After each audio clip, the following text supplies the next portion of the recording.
In this episode, our guests are two young and ambitious entrepreneurs passionate about affordable and environmentally friendly city transport. Bondi e-bikes have already flooded the city streets and more is coming. So let's find out from Genghis Khan and Max where it all began and what The Hague means for them.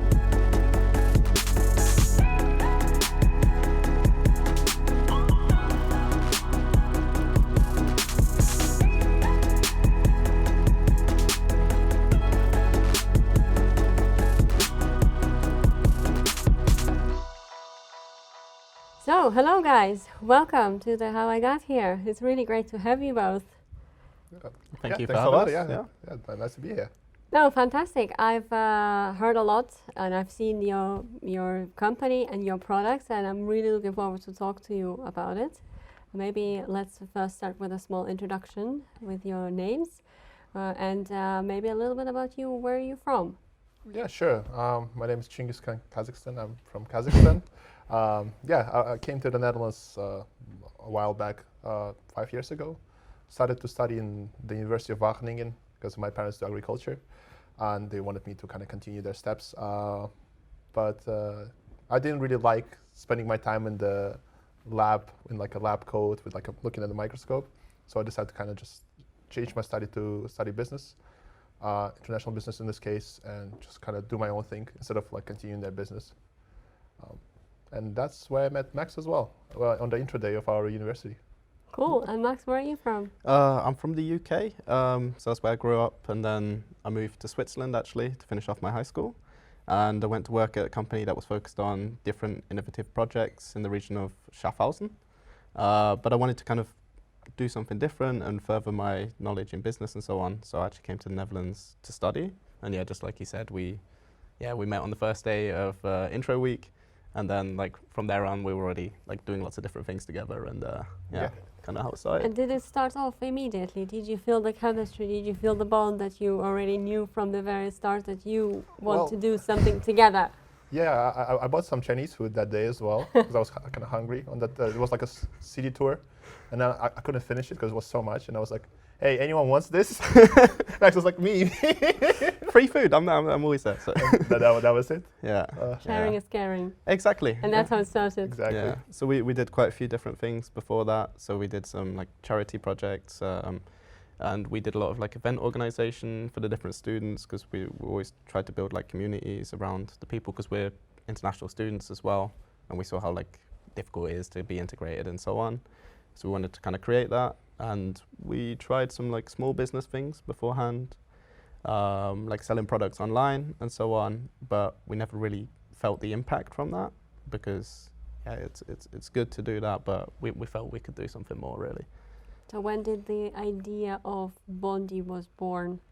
I can't even remember. It was like nearly maybe 2 years ago. Because we saw like this concept of like shared cars and bikes between like neighbors in the Netherlands. So it's just like neighborhoods, like just families sharing like cars and bikes between themselves without like any business being there. And we thought, why not like kind of like expand it like and make it bigger and bring it to just like every city in the Netherlands. And really change how the people move from place to place and just how cities are built. Because I think it's really big issue nowadays with the cars being everywhere, and like that's the only solution. But it brings so much pollution, it takes up so much space, and it's also not safe. So I think, for example, for me, I want my kids to live like in a city with clean air, lots of space for like parks and different things, and it's just safe to let them go play outside, and that's what we work for. Yeah. Cool. And was that vision already clear for you from the very beginning, that this is you're very oriented on environment and impact, and were those things already important values for you from the start? Yeah. So actually, it hasn't changed like the bigger vision from when we started. So we always kind of had like the same goal of what we want to do. The ideas changed of how we're going to do it, just through because we talked to many people. We met with like a lot of like the leading CEOs in this like industry to hear from what they were doing and so on. So, but the vision never really changed. We always wanted to change the way we're moving in cities and to do it in a sustainable way, in something that's actually fun, because these electric vehicles are great to get around, but they're also a lot of fun, and just to make it more convenient to get from A to B, really. Yeah, that's amazing. And did you research the market before this? Because there were already companies that were trying, and there are still many new companies that are trying to introduce e-bikes, e-scooters, and it is becoming a very big trend. Do you see a lot of competition or not? How do you see it now? Yeah, definitely. We did a lot of research on the market, and as Max already mentioned, we actually met with many CEOs and like top experts in the industry around the world, so not only in the Netherlands, and really kind of getting like what they do better, what they do worse, and things like that. Kind of mix it up with the whole Dutch culture and Dutch approach, being that the also infrastructure here is amazing in the Netherlands, and people also the culture itself, people like used to riding these kind of small vehicles, and like it kind of makes sense, and like for this country to be like on the forefront of such a service, to be honest. And yeah, that's where we saw the chance, and like there's not much competition going on, that we can really capture the market with this, and yeah, really make the change in the cities. Yeah, we're not really worried about the competition as such, because we're all working towards the same mission, really. As long as there's more vehicles that are shared and like these small electric vehicles on the street, we're replacing car trips. So we're all doing it together, and it's still, we're just scraping the surface of like this whole shared mobility in cities and so on. So yeah, we think it's actually good if there's more people working on this, because there's still so many personal cars in the street, and that can all be replaced, really. Super, that's cool to hear. And let's talk about the product. I'm very curious. So you have now the e-bike. You are also planning to start offering some other vehicles. What are those? Yeah, definitely. Those are basically any vehicle that are small and electric and sustainable as well.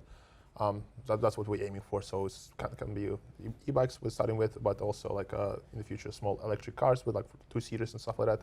For example, if it's raining or if it's cold a bit, people can use that, or also like e-mopeds, e-steps, and even more to come.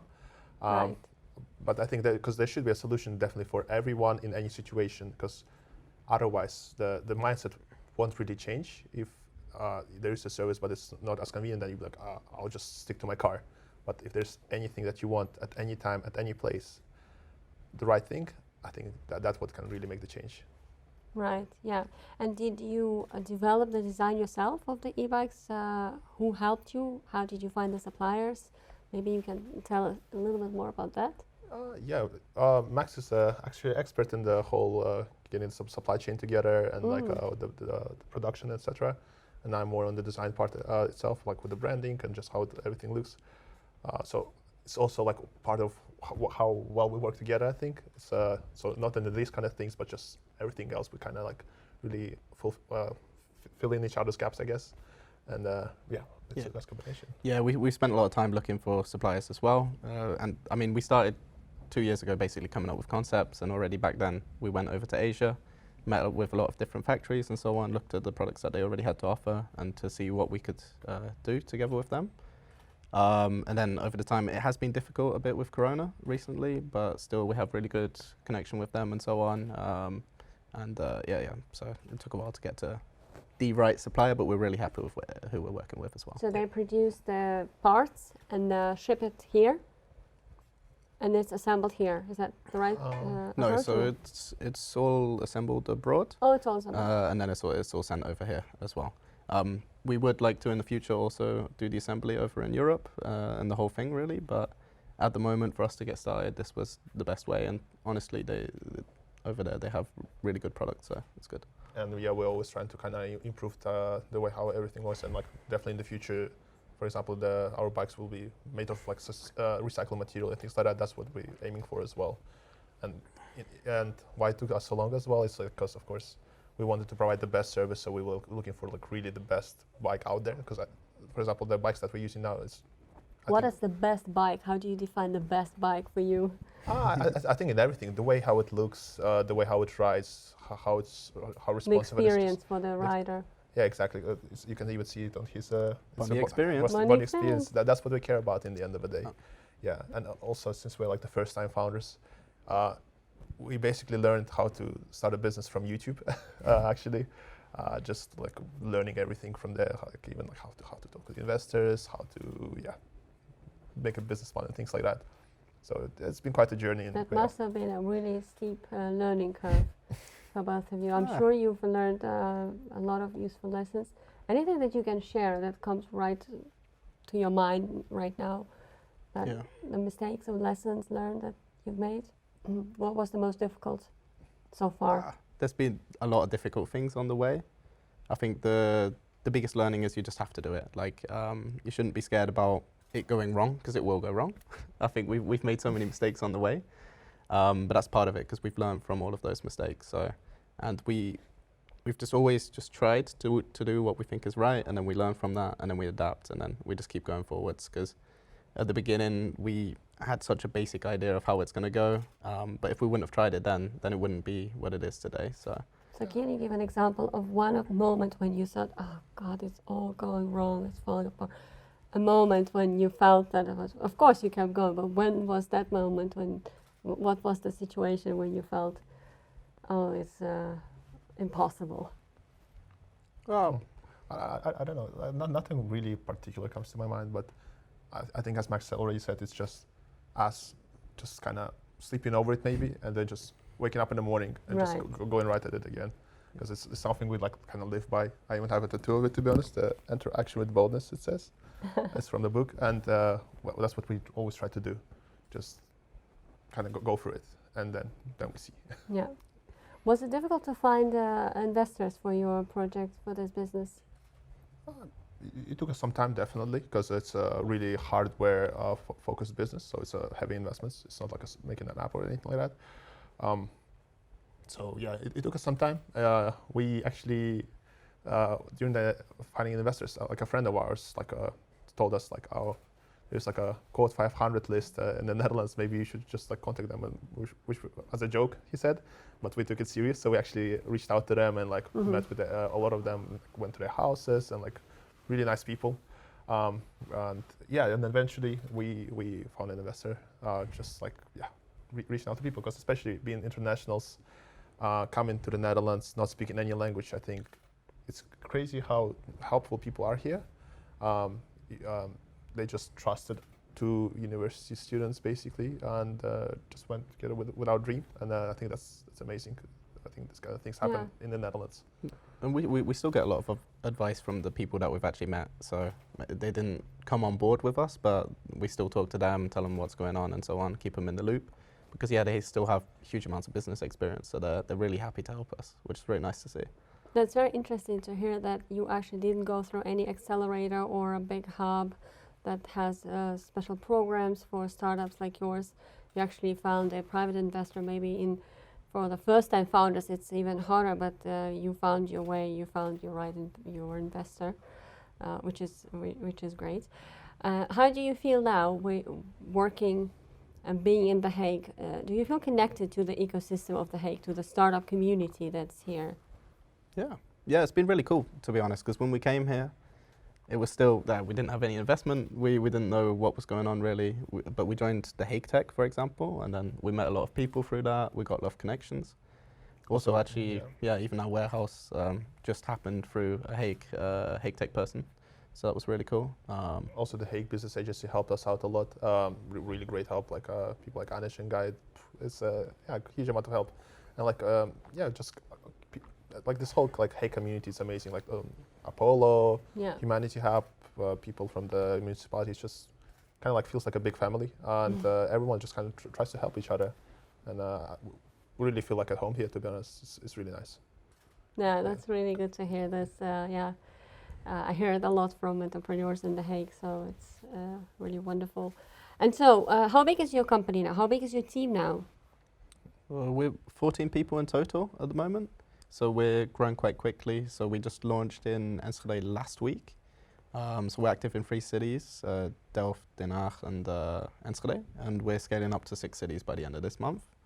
So the team will be growing a lot. So the core team is mainly in The Hague and so on. But we still need a lot of operational people to do the battery swaps, the maintenance of the bikes and so on. But yeah, it's growing fast, and it's been pretty exciting to see that, really. Fantastic, yeah. I hope your growth is it never stops. And I'm wondering, when you kind of introduce this product in the Netherlands, of course, Dutch are so used to bikes. They're basically born with bikes. They have it very strong in their culture. How did they accept this product? Did you have any interesting situations from the users, any experience that internationals or locals, how did they react to this new product that you offer to them? To be honest, our service picked up really well in the Hague, especially. That was also one of the reasons why we selected the Hague as our starting market in the Netherlands, because there's like people of every kind here in the Hague. So we have a lot of tourists coming in for the beach or the museums. We have a lot of businesses coming through all these tall buildings, several universities, so a lot of university students, and great places to go to with your friends, like for leisure purposes.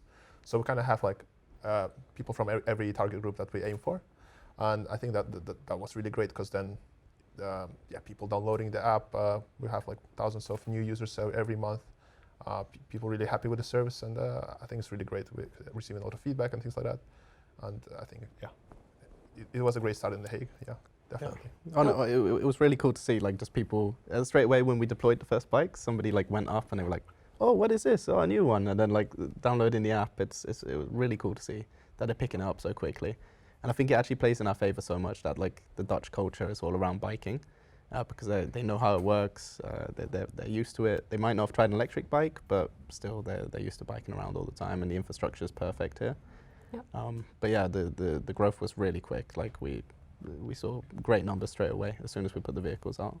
I think it's a really great mindset of the people here in the Netherlands, like also Dutch, but also internationals who come here. That they're kind of like more like innovative thinking, more modern kind of. They're willing to try new things, and they're kind of up for kind of this all the sustainable initiatives and things like that. It's really nice. Yeah, really cool. No, that's really great to hear. How many bikes have you delivered so far? Do you know? Do you have a number of? So far we have in total like around 400 bikes. 400. But In The Hague only, or? It's in the Netherlands at the moment. But but there will be more vehicles by next year. We'll have thousands, so it's growing. Yeah. Great. And you're gonna take one city at a time. Now it's The Hague, and what's the next big move for you? Well, we're taking the one city at a time approach at the moment as well. So we've learned as well from all our research as well and the other companies not to go too big too quickly and just put loads of vehicles in one city. So at the moment we're starting off small. We always work with the government together and we see how it goes on both sides, and then we scale it up from there. So we're just building up a lot of different hubs in the Netherlands now that we can just continue the growth alongside that. Yeah, we're also taking a lot of data. We research it as well, like because we really want to have not just a lot of vehicles in the city, but like we want to see that the demand and like people actually want it and things like that. Where do they want it? So it's a lot of thought behind it as well. And how is it for you working with the government, with the local government? How is it experience for you?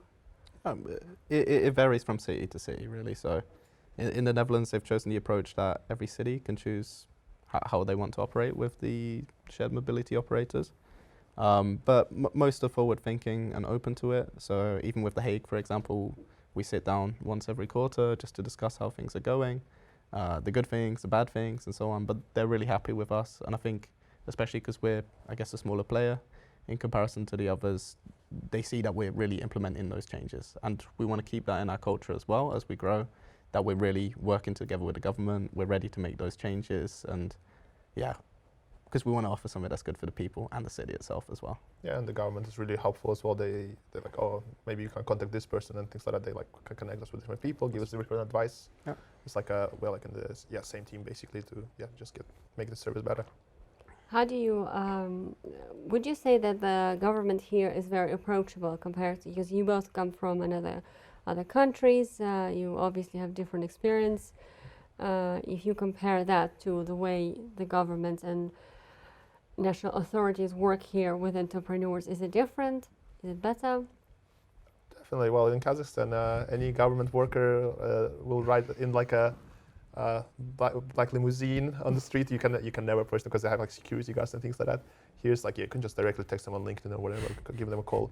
Really friendly people, really nice people, can joke around and things like that. It's great. Yeah.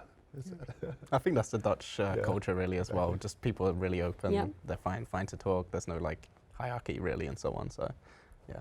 Yeah, and the fact that the government is based in The Hague also makes it so easy. Like you really run into them on the plane on a Friday evening.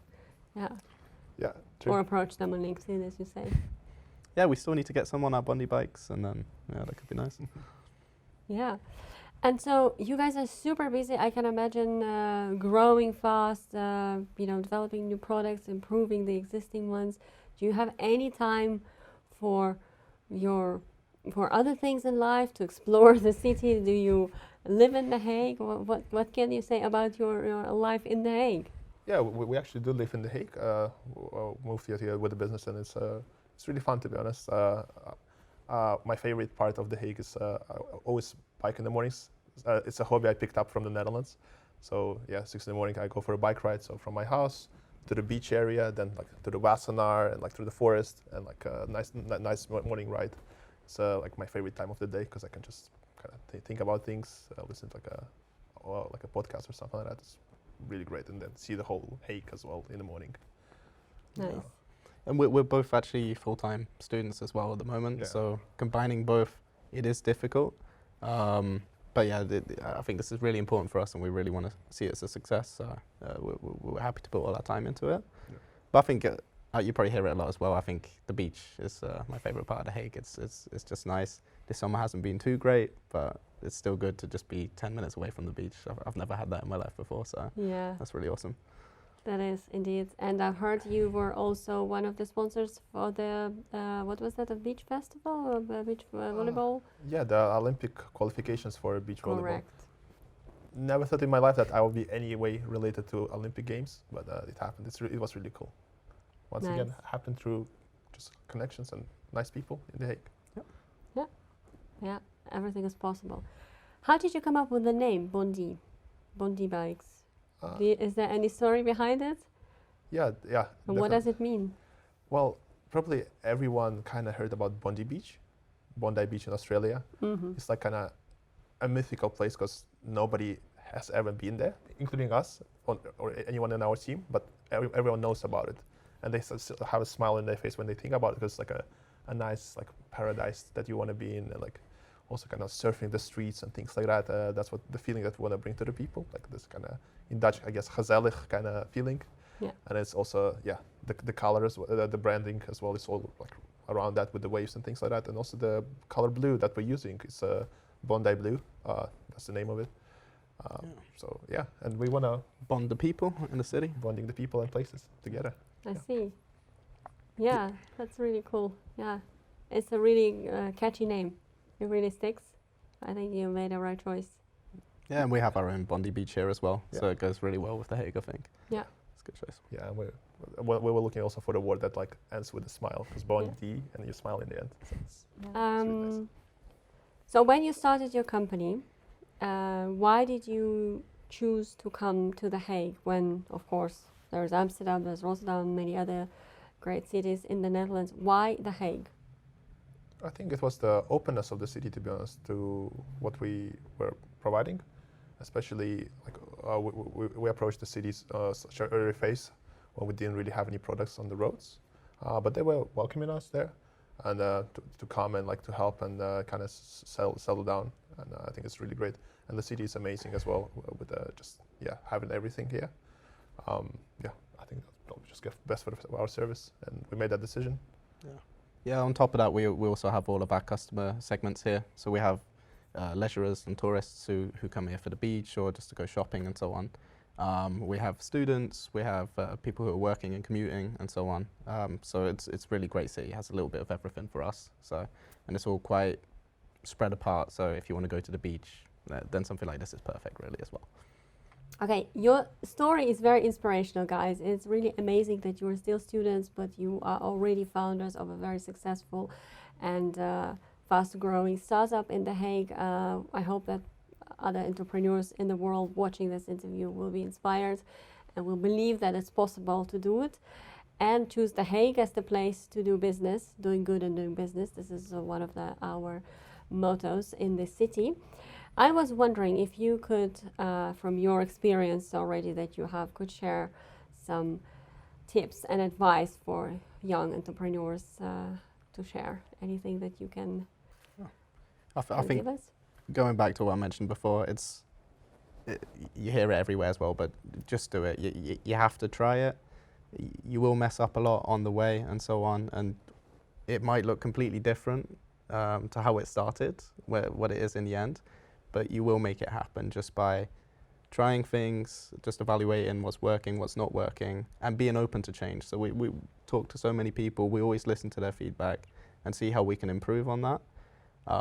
And yeah, again, we just wake up the next day and think, okay, how can I solve the problem, and just keep going. Like you can't get demotivated by small things. You always look at the bigger picture and have that like big goal in sight. And then I think anything is possible, really. Whatever it is that you believe in, you will tend towards those things and you can make it happen. That's And great advice. read documents before you sign them. It's really important. That's a good one. Very practical, down-to-earth advice. Very good. Noted. Awesome. Maybe my last question before we finish this chat.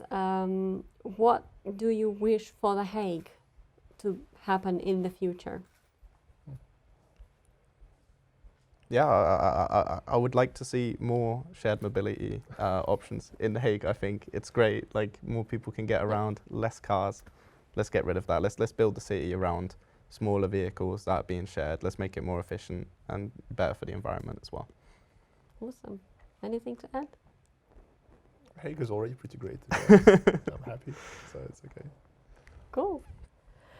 Thanks a lot for coming over and sharing your story. I'm really looking forward to see how your success grows, and I wish you all the best. Yeah, thanks a lot. Thanks for having us. Yeah. Welcome.